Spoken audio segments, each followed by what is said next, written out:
Hello and welcome to another quick bite here with Every Mother's Advocate. My name is Lindy Johnson and I am the training and content manager here, which means I get to help facilitate some conversations and some additional support for you, our advocates, throughout your advocacy journey. And today we are joined by Chelsea Neal. And Chelsea, I would love for you to just give us a little context about your work, who you're with, and kind of what brings us to this conversation today. Yeah, thanks so much, Lindy. So I work at Avail NYC, which is a nonprofit organization that advocates for men and women experiencing unexpected pregnancy or past abortion. And so we have several different services within our personal client advocacy department, one of them being healthy relationships. And that's kind of where the self-worth piece that we're going to talk about today ties in. We serve men and women primarily in New York City, and that's where I'm located, but we also have virtual services that serve men and women, honestly, all around the country, all around the world. That's awesome. Well, thank you for being here today. I know we have a lot to learn from you. And what we're going to be covering today is really this conversation about self-worth. And so we know that this is a very felt challenge and or topic and or just experience for the moms that we walk alongside.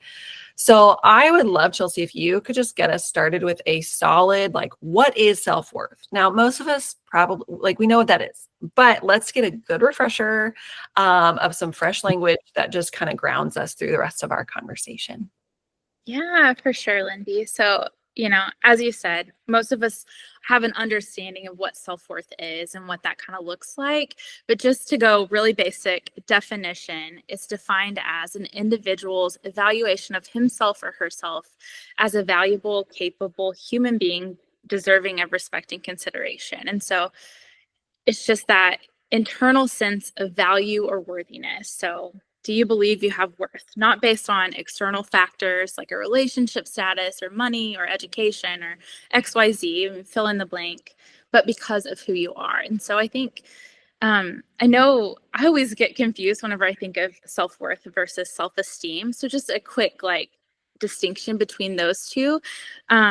Self-esteem is more focused on someone's confidence in their abilities, skills, capabilities, that kind of thing. And so I could have a secure sense of self-worth. I could have high self-worth knowing who I am and what my value is, but maybe I'm struggling with self-esteem whenever it comes to my job performance or my ability to do my schoolwork or something like that. And so it's a little bit of a distinction there. We can be struggling with our self-esteem and still have a secure sense of self-worth, but self-worth is a really solid foundation for building healthy self-esteem. So, Yeah. No, that's actually a really helpful distinguisher. I thank you for bringing that up because I hear self-esteem and self-worth. The self-worth is like the internal value, and the self-esteem is, I'm kind of switching. I have to think a little bit. The self-esteem is like the external, right? Like what I can do, what I can offer, what I can take care of, or like you mentioned, more skills and capabilities versus worth.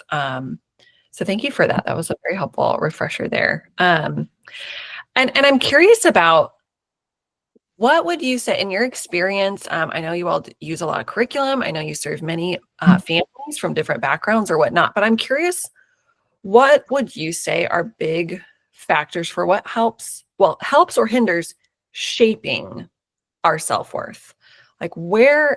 What do we need to be thoughtful of, or maybe even ask questions about, reflect on at some point? But could you just speak to kind of what you noticed there?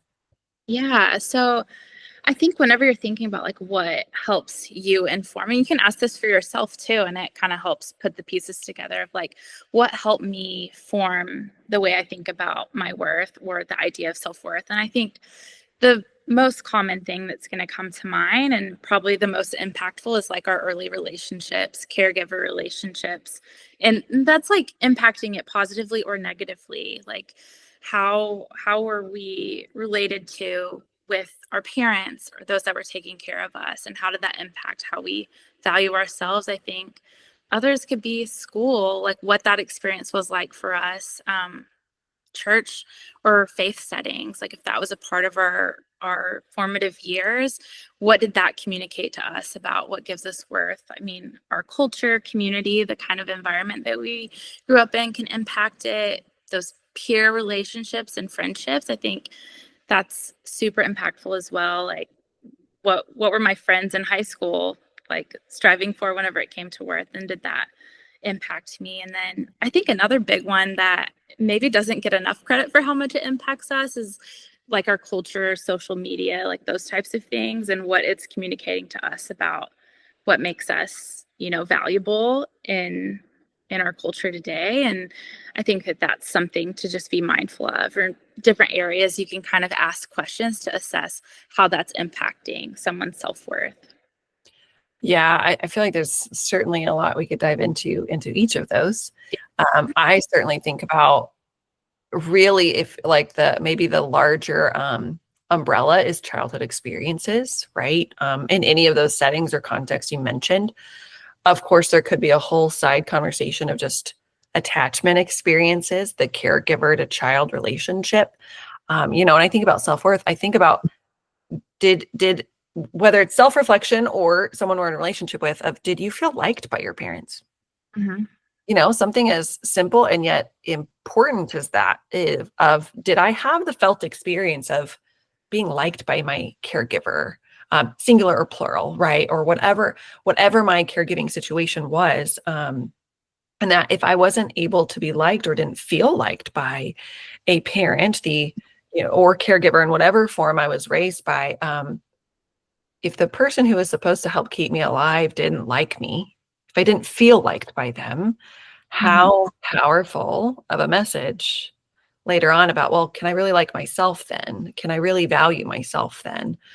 So anyway, that could, again, we could go into a whole other tangent, but it sounds like, and what I know and believe is that parental relationship is the first landscape, I suppose is a good way to say it, of how to view ourselves Yeah. with that worth. Am I worthy? Am I of value? Do I deserve respect? Or whatnot? Anything to add to any of that? No, Lindy, I think that's so good. I like that, like just even the basic idea of was I liked, and how that can kind of like, I think how we develop our self-worth and like where we are with that is impacted in so many different facets. So like that same question, was I liked by my parents? Another like question, like did they respect my boundaries, or was I even able to have boundaries, and how does that impact how I show up? Did my thoughts matter? Did my emotions matter? Like, I think there's so many different facets of that, Mm. little questions that you could ask that play into how we're operating in relationships now, and how we're seeing ourselves as worthy of love, respect, being liked, like you said. I think that, yeah, that's a really good point. Yeah, no, it makes me think of, to kind of translate it to the EMA world and the role of the advocate, thinking about, again, one, if we, the advocate, are listening to this conversation, we might be doing our own self-reflection here, which is amazing. We love that. We welcome that. And when we think about it in our role as an advocate, walking alongside mothers and families, being mindful of whatever we do or don't know yet about her story, of what were those experiences like for her. Maybe we're seeing the later on in life patterns of what was shaped early on in those environments. My hope is if we take time to, maybe in our advocate relationship with mom, we're able to ask her that. And maybe we're not there yet, right? Depending on where kind of our trust is built and our vulnerability together with her. But it makes me just wonder if we as the advocate can keep that lens of what shaped it, what led it here, if we're seeing some patterns that aren't maybe healthy or fruitful in positive ways, having that grace and compassion for, well, something led her here to this pattern or this way of things or this belief system or whatnot. So I hope that is kind of threaded through the rest of our conversation. But I'd love to hear from you, Chelsea, too, of, we're talking about these early childhood, maybe shaping moments. Where do you see, or what are things we could be mindful of about how that matters in adulthood in our relationships? Like, where does that show up? What are some common just realities? Yeah, I mean, I think that's a great question, Lenny. I think, and I don't want to stay just in the negative impacts, even though that's often where we're like seeing. So I think it's good to call out both positive and negative, but like, those early caregiver relationships, if like say sports, academics, whatever it might be, if we were made to feel like our acceptance or like worth was based on that, how we performed in those areas, I think that's can carry through to adulthood of like, oh, I have to do good, I have to succeed, I have to meet these metrics to have value.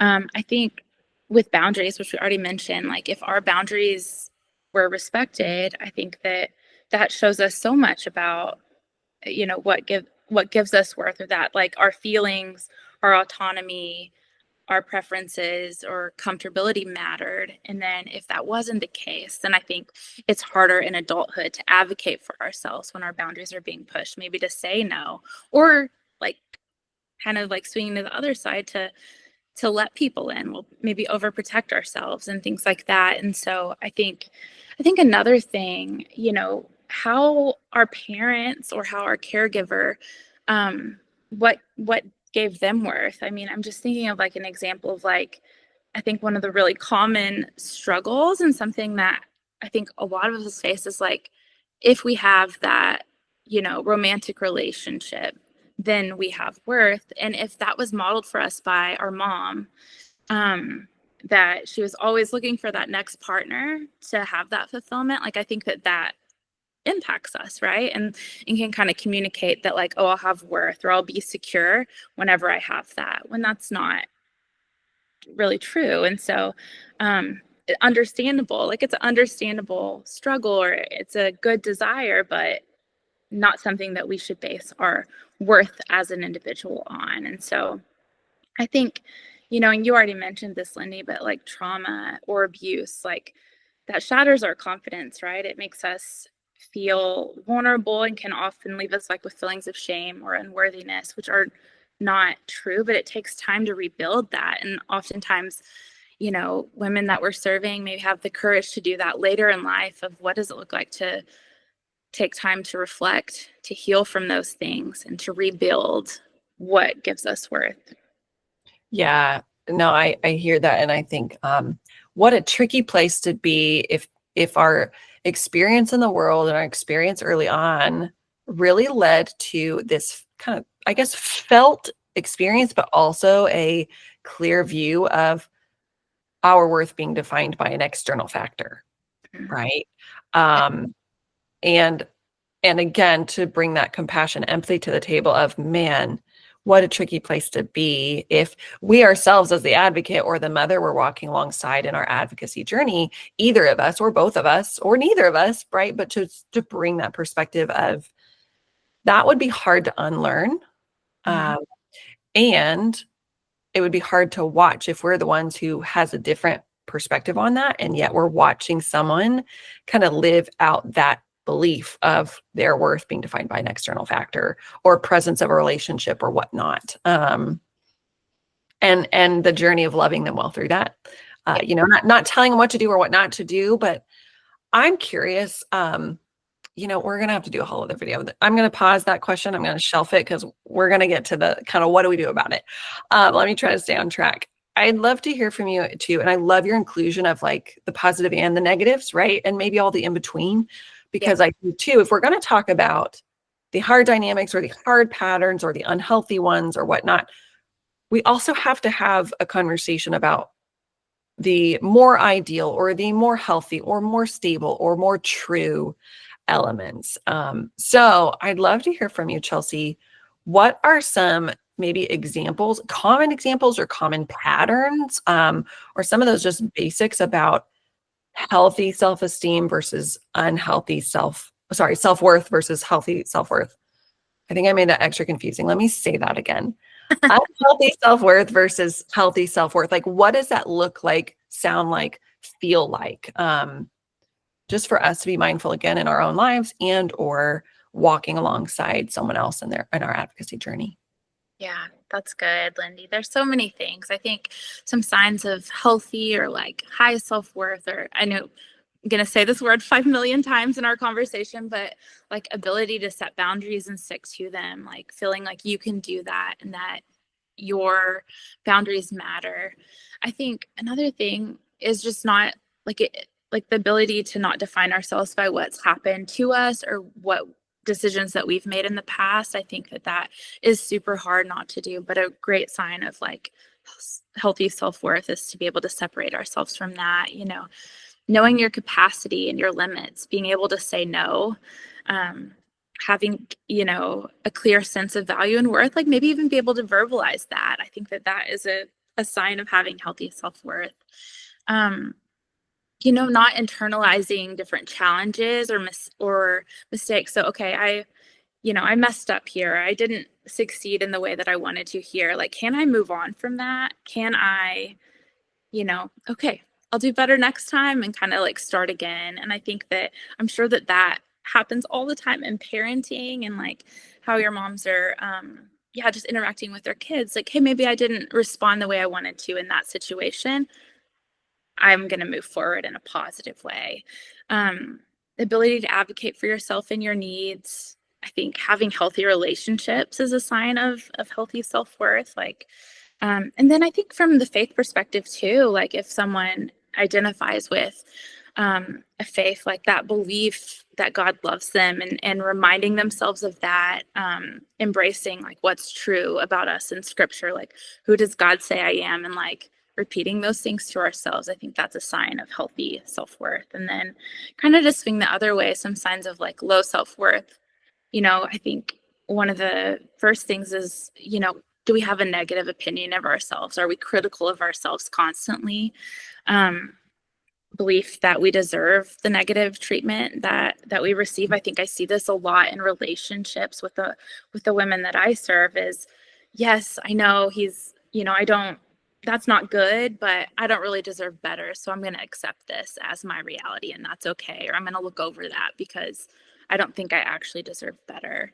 Negative self-talk. I think that's a huge thing and a good place to start in helping moms identify this is, just kind of even charting or mapping out what are the things that you're telling yourself day to day and like being able to separate yourself from those and assess them a little bit more from a neutral perspective. I think avoiding challenges is a sign of low self-worth. So whether that be at work and parenting, like, okay, this is a hard thing. I'm going to avoid it, or am I going to step up and try to deal with it, Um, how we respond to criticism or disapproval, like does that absolutely destroy us and send us into retreat, or are we able to take that, okay, move forward?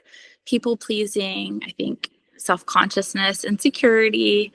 I think you mentioned this earlier, Lindy, but like withdrawing from intimacy or vulnerability, like being afraid to do that because we can't, I think that's also a sign of low self-worth.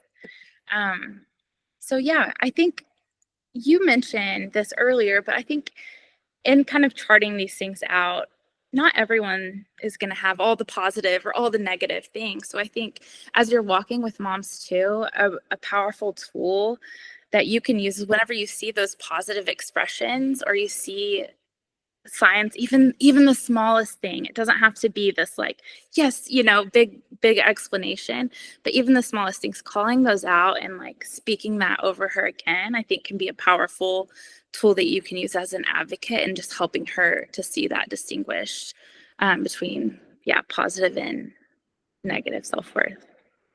So many helpful, like tangible examples there. Thank you for kind of sharing that list for us of the healthier reflections and the maybe lower self-worth examples, just to compare and contrast. And maybe in different seasons, they fluctuate for us, and we can all, of course, be mindful of that for the moms that we serve. I can't help but think too, again, a little more of my background is in that attachment space. And what I hear you saying is so deeply reflective of secure or insecure attachment. And a lot of the secure attachment, what I hear you saying too, again, kind of same field, but a little bit different language, is the um, am I deserving of love and care and support when needed? The can I ask for help when I need it? Can I take risks and maybe fail and try again? Right? The kind of tolerance and endurance to try something, even if it's you're not 100% sure you can nail it. Right? Those are the reflections of a secure attachment.